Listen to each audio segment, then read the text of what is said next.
Hi my dear students, मैं आपका Ravi sir और हम आपका अपने इस Ravi institute chemistry and biology channel पर स्वागत किया करते हैं।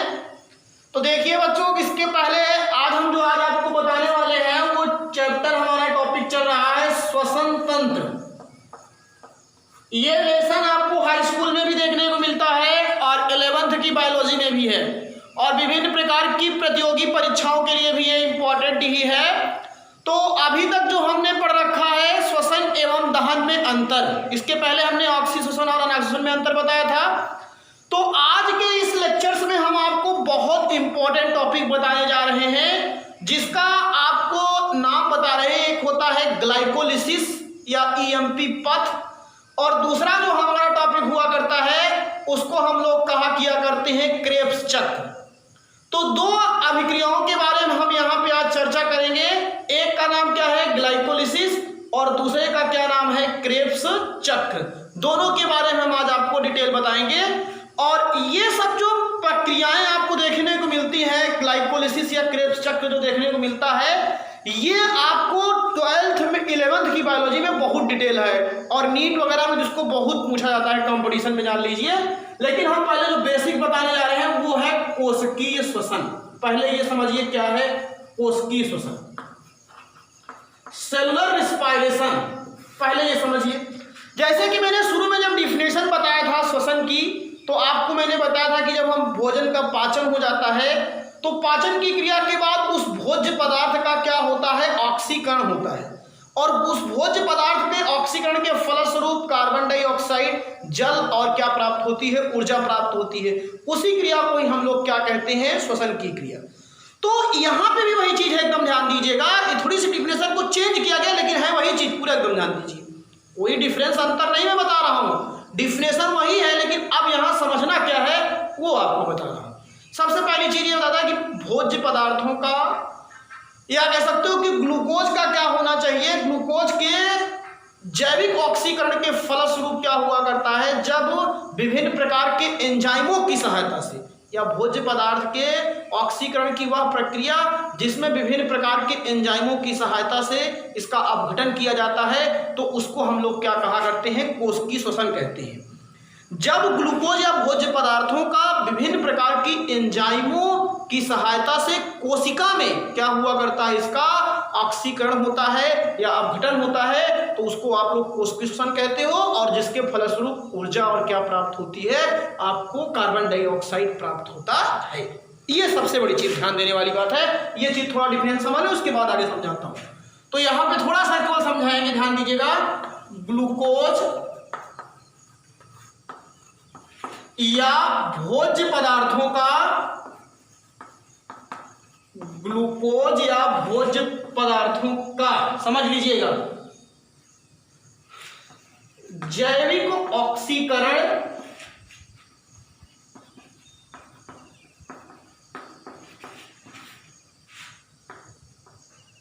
ऑक्सीकरण की क्रिया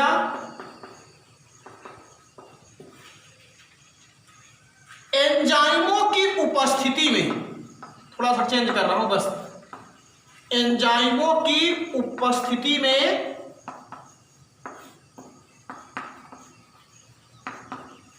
कोशिकाओं में संपन्न होती है। समझिए, ग्लूकोज या भोज्य पदार्थों का जब जैविक ऑक्सीकरण की क्रिया कहां हो, एंजाइमों की उपस्थिति में कहां होती है, कोशिकाओं में संपन्न होती है। और इसके बाद अब ध्यान दीजिएगा, जो हमारा टारगेट है, क्या टारगेट है, कार्बन डाइऑक्साइड एवं ऊर्जा प्राप्त होती है। समझिए, तो ऊर्जा क्या होती है, प्राप्त होती है। तो इसी प्रक्रिया को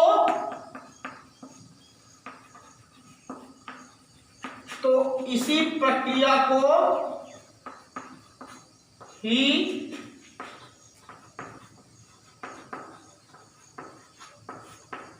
कोशिकीय श्वसन कहते हैं। तो इसी प्रक्रिया को ही कोशिकीय श्वसन या सेलुलर रेस्पिरेशन कहते हैं। अब कुछ बात समझ में आ गई।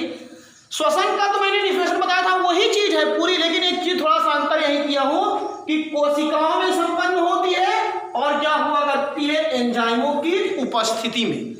तो उसको हम लोग कहने का मतलब जो संपूर्ण पूरी प्रक्रिया है और उसको हम पढ़ा दिया करते हैं, तो वो किसके अंतर्गत पढ़ते हैं, कोशिकीय श्वसन। और सही तरीके से अगर कहा जाए तो कोशिकीय श्वसन के अंतर्गत 3 प्रमुख प्रक्रियाएं आती हैं। एक होता है ग्लाइकोलिसिस, एक होता है क्रेब्स चक्र, एक होता है इलेक्ट्रॉन परिवहन तंत्र ETS। लेकिन यहाँ पे आपको थोड़ा सा बताया जाएगा किसके बारे में, ग्लाइकोलिसिस के बारे में, और हम किसके बारे में बताएंगे आपको, क्रेब्स चक्र के बारे में। तो आइए थोड़ा सा डिटेल आपको बता दें तो ज़्यादा अच्छा होगा। इसको इरेज कर रहा हूँ भैया, इसके आगे आप लोग बढ़िया चलिए। जहाँ नहीं समझ में आएगा आप लोग बताइएगा तुरंत, और मैंने जो आपको होमवर्क दिया है उसको आप लोगों को बताता हूँ, तो उसको आप लोग कमेंट आप लोग सेंड किया करो होमवर्क करके। तो चलिए ध्यान दीजिए सब लोग। जैसे मैंने बताया ये है कोशिकीय श्वसन, ये है क्या सारी ग्लूकोज, ये एक तरीके से है, ये आपको आरेख दे रहा हूं ग्लूकोज। अब ग्लूकोज जब क्या हुआ करता है, ये बदलता है किसमें जानते हो, पायरुविक एसिड में। तो ग्लूकोज सबसे पहले चेंज होता है आपका किसमें, पायरुविक अम्ल में। और ग्लूकोज से पायरुविक अम्ल के बनने की क्रिया को ही क्या कहा जाता है, ग्लाइकोलिसिस। ये ऐसे समझ लीजिएगा। अब अगर आपसे कोई कहे ग्लूकोज और ग्लाइकोलिसिस किसे कहते हैं, तो ग्लूकोज से पायरुविक अम्ल बनने की क्रिया को क्या कहते हैं, ग्लाइकोलिसिस। और इसको EMP पथ भी कहते हैं। ग्लाइकोलिसिस को क्या कहा करते हैं, EMP पथ। और ये क्रिया होती कहाँ है, ये होती है कोशिका द्रव्य में। कहाँ होती है, कोशिका द्रव्य में। अब यहाँ पे ऑक्सीजन जो हुआ करता है इसकी उपस्थिति अनिवार्य नहीं है, बात समझिएगा। जो मैंने बताया था ऑक्सीश्वसन और अनाक्सीश्वसन, तो ऑक्सीश्वसन अनाक्सीश्वसन आगे की प्रक्रिया है। पहले ये समझ लीजिए कि ग्लूकोज जो हुआ करता है वो पायरुविक अम्ल में बदलता है, और ग्लूकोज के पायरुविक अम्ल में बदलने की क्रिया को ही हम लोग क्या कहते हैं, ग्लाइकोलिसिस। अब यदि यही पायरुविक अम्ल, मेरी बात आप समझिए, यदि यही पायरुविक अम्ल क्या हुआ करता है, ऑक्सीजन की उपस्थिति में अपघटित होता है। तो ये जब ऑक्सीजन की उपस्थिति में अपघटित होता है तो इसी को ही हम लोग क्या कहते हैं, ऑक्सीश्वसन। क्या कहते हैं इसको, ऑक्सीश्वसन। और जब यही ऑक्सीजन की अनुपस्थिति में अपघटित होता है तो इसको हम लोग कहा किया करते हैं अनाक्सीश्वसन। क्या कहा किया करते हैं इसको हम लोग, अनाक्सीश्वसन। अब बात समझ में आ गई। अगर मैंने बताया था ना, वह श्वसन जो ऑक्सीजन की उपस्थिति में होता है उसको ऑक्सीश्वसन कहते हैं, और वह श्वसन जो ऑक्सीजन की अनुपस्थिति में होता है उसको क्या कहते हैं, अनाक्सीश्वसन। कॉन्सेप्ट देखिए बस। अभी तक तो हुआ कह दिए कि ग्लूकोज से कार्बन डाइऑक्साइड ऐसे नहीं बन जाती है। सबसे पहले ग्लूकोज चेंज होता है पायरुविक अम्ल में। अब यह आप जानने के लिए आपको बता दूं, ग्लूकोज से पायरुविक अम्ल बनने के लिए केवल 10 स्टेप का रिएक्शन है। ग्लूकोज होता है, फिर ग्लूकोज 6 फास्फेट बनता है, फ्रक्टोज 6 फास्फेट बनता है, फ्रक्टोज 1,6 डाइफास्फेट बनता है। फिर ऐसे आपका क्या हुआ करता है, पूरी प्रोसेस है, जान लीजिए। वो 11th की बायोलॉजी में आपको एकदम डिटेल हम आपको समझा देते हैं, लेकिन यहाँ भी आपको हम छोड़ेंगे नहीं, बता के थोड़ा सा छोड़ेंगे। तो ग्लूकोज से पायरुविक अम्ल बदलने की क्रिया को क्या कहते हैं, ग्लाइकोलिसिस। अब अगर ये मतलब कि ऑक्सीजन की उपस्थिति में अपघटित हो रहा है तो इसको ऑक्सीश्वसन कहते हैं, और अगर ये ऑक्सीजन की अनुपस्थिति में टूटता है तो इसको क्या कहते हैं, अनाक्सीश्वसन। यहाँ पे बताया था मैंने जो बनने वाली प्रक्रिया होती है। और एक चीज ध्यान दीजिएगा, यहीं पे एक प्रोसेस घटित होता है, उसको हम लोग कहते हैं क्रेब्स चक्र। क्या कहते हैं उसको, क्रेब्स चक्र। इसको हम तिरछा ना लिख करके सीधा लिख दे रहे हैं तो आप समझ जाओगे। यहीं पे एक चक्र चलता है, साइकिल चलती है, उसको हम लोग कहा किया करते हैं क्रेब्स चक्र। आप समझ लीजिए। और इसके बाद बनता क्या है, कार्बन डाइऑक्साइड, जल, और प्लस क्या हुआ करती है, मैंने बताया था 673 किलो कैलोरी ऊर्जा निकलती है। तो ये तो पूरा हो गया। अब आप सोच लीजिएगा, विचार करिएगा कि ग्लूकोज से पहले पायरुविक अम्ल बनेगा, पायरुविक अम्ल से क्या होगा, फिर ऑक्सीजन की उपस्थिति में टूटेगा तो उसको कहेंगे ऑक्सीजन। चलता है और उसी चक्र का नाम क्या है, क्रेब्स चक्र। और इसके बाद क्या बनती है आपकी कार्बन डाइऑक्साइड, जल और क्या हुआ करता है, ऊर्जा प्राप्त होती है। और इधर मैंने बताया था, अगर आपको याद होगा ऑक्सीजन और ऑक्सीजन में अंतर में, तो इधर मैंने रिएक्शन लिखा था, क्या लिखा था, यहाँ क्या बनता है, एथिल एल्कोहल बनता है। यहाँ पे क्या बनता है, एथिल एल्कोहल, और कार्बन डाइऑक्साइड यहाँ बनती थी और यहाँ मात्र 28 किलो कैलोरी ऊर्जा निकलती है। और इस पूरी प्रक्रिया में एक प्रोसेस होता है, उसका नाम होता है किण्वन। क्या हुआ करता है, किण्वन होता है। यहाँ पे ऑक्सीजन की कोई जरूरी नहीं है, आवश्यकता नहीं है, इसीलिए जान लीजिए जो ये ग्लाइकोलिसिस है ये ऑक्सी श्वसन में भी पाया जाता है और किसमें पाया जाता है, अनॉक्सी श्वसन में भी। ये बात आप दिमाग में रख लीजिए। तो यही पूरा प्रोसेस है, एक बार इसको एकदम विधिवत समझ लीजिएगा, तब आपको पूरी बातें समझ में आएंगी। अब आपको हम एक एक बताएंगे, पहले ग्लाइकोलिसिस बताएंगे, फिर क्रेब्स साइकिल पढ़ाएंगे।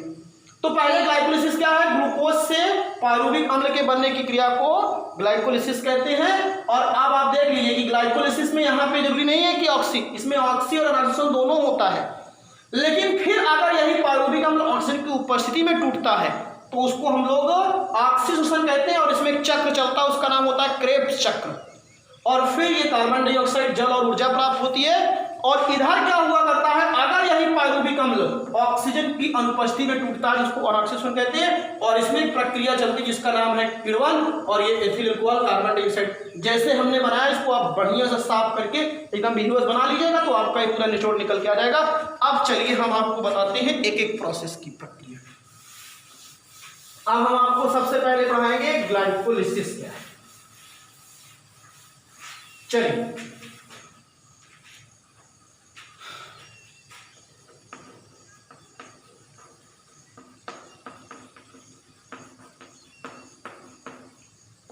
पकड़िए, इसका नाम ग्लाइकोलिसिस भी है, या इसको एक नाम से और हम जानते हैं ईएमपी पथ, दो नाम से जानते हैं।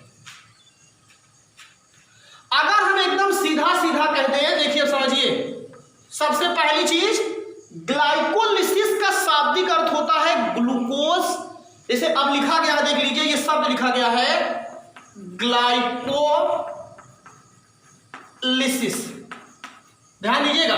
ग्लाइकोलिसिस में जो शब्द है ग्लाइको, इस ग्लाइको का मतलब होता है ग्लूकोज। क्या होता है, ग्लूकोज। और अगला जो शब्द है इसमें लिसिस, इस लिसिस शब्द का मतलब होता है अपघटन या टूटना या वियोजन, चाहे जो आप कहें।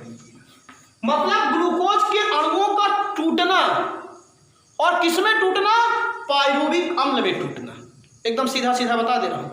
ग्लाइकोलिसिस जो है इसका शाब्दिक अर्थ क्या हुआ, ग्लाइको मींस ग्लूकोज, और लिसिस, लाइसिस माने टूटना ही होता है, तो अपघटन या वियोजन। आम भाषा में एकदम सीधा सीधा कह दे, ग्लाइकोलिसिस का मतलब होता है वह प्रक्रिया जिसमें क्या हुआ करता है, ग्लूकोज के एक अणु से क्या हुआ करता है, पायरुविक अम्ल के दो अणुओं का क्या होता है, निर्माण होता है, उसे ग्लाइकोलिसिस कहते हैं। एकदम सीधा सीधा मैं आपको बता रहा हूं कि ग्लाइकोलिसिस का मतलब क्या होता है, ग्लूकोज के एक अणुओं से पायरुविक अम्ल के दो अणुओं के निर्माण की प्रक्रिया को ही ग्लाइकोलिसिस कहते हैं। और यह प्रक्रिया जो होती है वो कोशिका द्रव्य में श्वसन कहने मतलब कंप्लीट होती है। जो सांप की सेलवाल होती है, कोशिका होती है, कोशिका में साइटोप्लाज्म होता है, उसी साइटोप्लाज्म में क्या हुआ करती है, आपकी ग्लाइकोलिसिस कंप्लीट होती है। ये बात आप समझ लीजिएगा। और अगली चीज मैं आपको बता दे रहा हूं कि ग्लाइकोलिसिस के बारे में तीन वैज्ञानिक थे। कौन कौन थे, एम्बडेन, मारहा, पार्नास। तीन वैज्ञानिकों ने इसके बारे में बताया था, इसीलिए ग्लाइकोलिसिस को हम लोग ईएमपी पथवे कहते हैं। ये चीज आप ध्यान दीजिए। और ग्लाइकोलिसिस में ऑक्सी श्वसन भी पाया जाता है और अनॉक्सी श्वसन भी पाया जाता है। थोड़ा बातें हाई लेवल की हैं, इसीलिए आप इसको ज्यादा समझने का प्रयास करें। तो मैं एक एक पहले समझा रहा हूं, उसके बाद आपको बता रहा हूं, पहले सुनिए। तो ये क्या हो गया, ग्लाइकोलिसिस। अब ऐसे इसको चाहे पॉइंट बना करके लिख दीजिएगा, हेडिंग ऊपर लिख करके ग्लाइकोलिसिस, फिर ऐसे स्टार बना बना के लिखिए। तो ये ग्लाइकोलिसिस का क्या हो गया, अर्थ। ग्लाइकोलिसिस का ये क्या है, आपका शाब्दिक अर्थ हो गया आपके सामने। अब दूसरे स्टार में हम आपको बता रहे हैं, चलिए दूसरे स्टार में क्या बता रहे हैं। दूसरे स्टार में वह प्रक्रिया, अगर आपसे कोई पूछे ग्लाइकोलिसिस क्या है, वह प्रक्रिया जिसमें ग्लूकोज के एक अणु द्वारा, एकदम पूरा डिटेल दे रहा हूं, ध्यान लीजिएगा, पायरुविक अम्ल, ग्लूकोज का तो फार्मूला सब लोग जानते हो, पायरुविक अम्ल के दो अणुओं का निर्माण होता है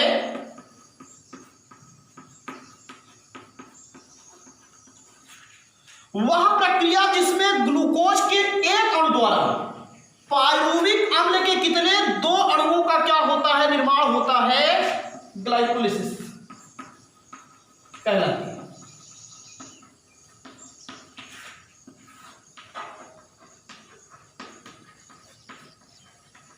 अब यही है। अब अगर हम इसको एकदम सारांश में लिख दें तो ये हो गया आपका ग्लूकोज, फार्मूला लिख दें क्या भाई, C6H12O6। अब यहां से क्या हुआ करता है, यही ग्लूकोज जो होता है चेंज होता है किसमें, 2CH3COC OH, यही है पायरुविक एसिड का फार्मूला। तो ये आपका क्या है, ग्लूकोज। अब इस ग्लूकोज से क्या हुआ करता है, दो मॉलिक्यूल किसके बन रहे हैं, पायरुविक अम्ल के। तो ये पूरी प्रक्रिया मैंने बताई, यहां से यहां स्टेप जाने में 10 स्टेप है पूरा, जान लीजिए। लेकिन मैं आपको भी सारांश पूरा एकदम करेंगे, जो निचोड़ है वही बता रहा हूं। तो ग्लूकोज का एक मॉलिक्यूल है और पायरुविक अम्ल के कितने मॉलिक्यूल बने हैं, दो मॉलिक्यूल। फर्स्ट यहां एक मॉलिक्यूल है ग्लूकोज का है, जान लीजिए। तो एक मॉलिक्यूल से पायरुविक अम्ल के दो मॉलिक्यूल, एकदम सारांश छोटा कर दिया है। और इसी प्रक्रिया को हम लोग क्या कहते हैं, ग्लाइकोलिसिस। क्या कहते हैं इसको, ग्लाइकोलिसिस। और एक नाम इसका और मैंने बता दिया, इसका नाम एक और है, वो है क्या, ईएमपी पथ। ईएमपी पथ क्यों कहते हैं, एम्बडेन, मारहाफ, पारनास, तीन वैज्ञानिक थे। तीन वैज्ञानिक ने इसको क्या किया था, एक पथ के रूप में प्रदर्शित किया था, इसीलिए इसको हम लोग किसके नाम जाना करते हैं, ईएमपी पथ के नाम से क्या किया करते हैं, इसे हम जाना किया करते हैं। तो ये बात एकदम कंफर्म हो गई। सुनिए एकदम ऊपर से, ग्लाइकोलिसिस में, ग्लाइकोलिसिस का शाब्दिक अर्थ में क्या हुआ, क्या, ग्लाइकोलिसिस का शाब्दिक अर्थ में ग्लाइको मतलब होता है ग्लूकोज और लिसिस माने होता है अपघटन या वियोजन। वह प्रक्रिया जिसमें ग्लूकोज के एक अणु द्वारा पायरुविक अम्ल के दो अणुओं का क्या होता है, निर्माण होता है, क्या कहलाती है, ग्लाइकोलिसिस कहलाती है। और ये आपके सामने इसका क्या रहा, इक्वेशन रहा। अब अगला पॉइंट, एकदम स्टेप बाय स्टेप चल रहा हूं और अब आप समझने का प्रयास कीजिएगा, जितना आपके पास दिमाग को एकदम कंसंट्रेट होइए समझो, तब इस बार पूरी बातें समझ में आएगी। इसीलिए मैंने पहले शुरू में आपको एक फ्लो चार्ट देकर के इसको बताया था, जान लीजिए। अब सुनिए अगली चीज, ग्लाइकोलिसिस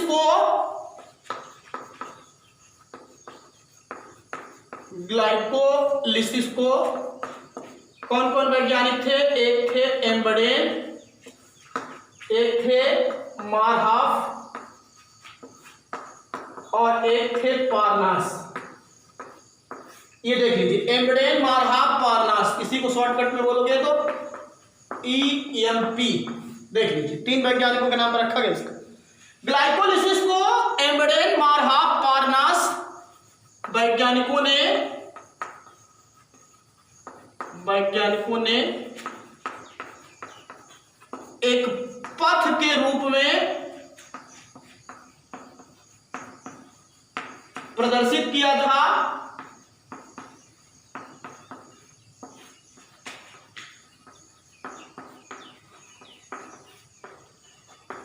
अतः इसे ईएमपी पथ कहते हैं। अतः इसे ईएमपी पथ कहते हैं। ये हो गया, ग्लूकोज के एक अणुओं से पायरुविक अम्ल के दो अणुओं के निर्माण की प्रक्रिया को ग्लाइकोलिसिस कहते हैं। और ग्लाइकोलिसिस में क्या हुआ था, एम्बडेन, मारहाफ और पारनास, तीन वैज्ञानिकों ने इसको एक साइकिल प्रदर्शित किया था। ये मतलब एक पथ के रूप में, साइकिल नहीं है, जान लीजिएगा, पथ के रूप में प्रदर्शित किया था, इसीलिए इसको हम लोग क्या कहा किया करते हैं, ईएमपी पथ कहते हैं। अगला क्वेश्चन जो बहुत पूछा जाता है, ग्लाइकोलिसिस कहाँ संपन्न होता है? तो ग्लाइकोलिसिस जो होता है वो कोशिका द्रव्य में संपन्न होता है। और एक चीज बता दे रहा हूं, ग्लाइकोलिसिस में क्या हुआ करता है, मैंने आपको भी बताया था, ऑक्सी श्वसन और अनॉक्सी श्वसन दोनों पाया जाता है, ये चीज ध्यान दीजिएगा। और ग्लाइकोलिसिस की क्रिया में 2 एटीपी अणुओं का क्या होता है, निर्माण होता है, और द्वितीय एटीपी अणुओं का शुद्ध लाभ भी होता है। जो एटीपी होता है वो एक खर्च होता है पूरी प्रक्रिया को संपन्न करने में, और द्वितीय एटीपी अणुओं का क्या होता है, शुद्ध लाभ होता है। और जब ग्लूकोज से पारुविक अम्ल बन जाता है, तब उसके बाद अगर उसका ऑक्सीजन की उपस्थिति में हो रहा है तो ऑक्सी श्वसन, और ऑक्सीजन की अनुपस्थिति में हो रहा है तो अनॉक्सी श्वसन। जब ऑक्सीजन की उपस्थिति में होता है उसमें क्रेब्स चक्र चलता है, क्रेब्स चक्र के बाद उसमें बाद में होता है ईटीएस, इलेक्ट्रॉन ट्रांसपोर्ट सिस्टम भी होता है। ऐसे नहीं है कि खाली और डायरेक्ट एनर्जी जाके माइट्रोकांडिया के उसमें मैट्रिक्स में या फोन पार्ट माइट्रोकांडिया में जाकर के संचित हो गई, ऐसे नहीं होता है राजू। पूरा सेलुलर लेवल तक पढ़िए तो डांस करिए, जान लीजिए, अभी तो आप शुरुआत पढ़ते हो केवल। तो अगली चीज मैंने क्या बताया, अब इसको शॉर्टकट लिख रहा हूं, ईएमपी पथ OR ग्लाइकोलिसिस। ईएमपी पथ OR ग्लाइकोलिसिस कहां संपन्न हुआ करता है, ये कोशिका द्रव्य में संपन्न होता है। It is takes place cytoplasm, most important topic. ये कहां संपन्न होता है, कोशिका द्रव्य में संपन्न होता है। अगला है स्टॉक। अगला स्टार क्या है आपके लिए, अगला स्टार मैंने बताया था कि ग्लाइकोलिसिस में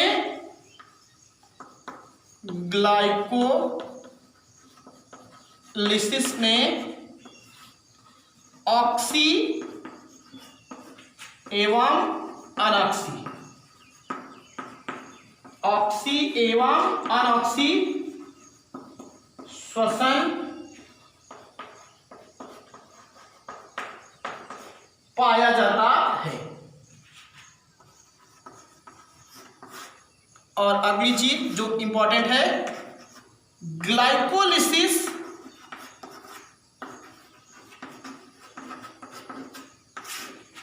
की संपूर्ण प्रक्रिया में, ये बात थोड़ा जब आप पूरी प्रोसेस को पढ़ लिया करते हो तभी आपको ये पूरा चीज पढ़ने में समझ में आया किया करता है कि जो ये पूरी ग्लाइकोलिसिस की पूरी आपकी प्रक्रिया हुआ करती है, इस पूरी प्रक्रिया में जो हुआ करता है, आपको ध्यान दीजिएगा, केवल सही तरीके से 2 एटीपी अणु क्या होते हैं, खर्च होते हैं। ये ध्यान दीजिएगा, केवल क्या हुआ करते हैं, 2 एटीपी अणु, एडिनोसिन ट्राइफॉस्फेट, 2 एटीपी अणु जब पूरी प्रोसेस खर्च होते हैं। और एक चीज ये भी ध्यान दीजिएगा, तथा एवं 2 एटीपी अणुओं का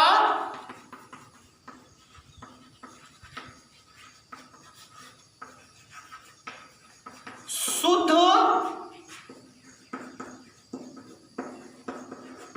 लाभ होता है, यह जान लीजिएगा।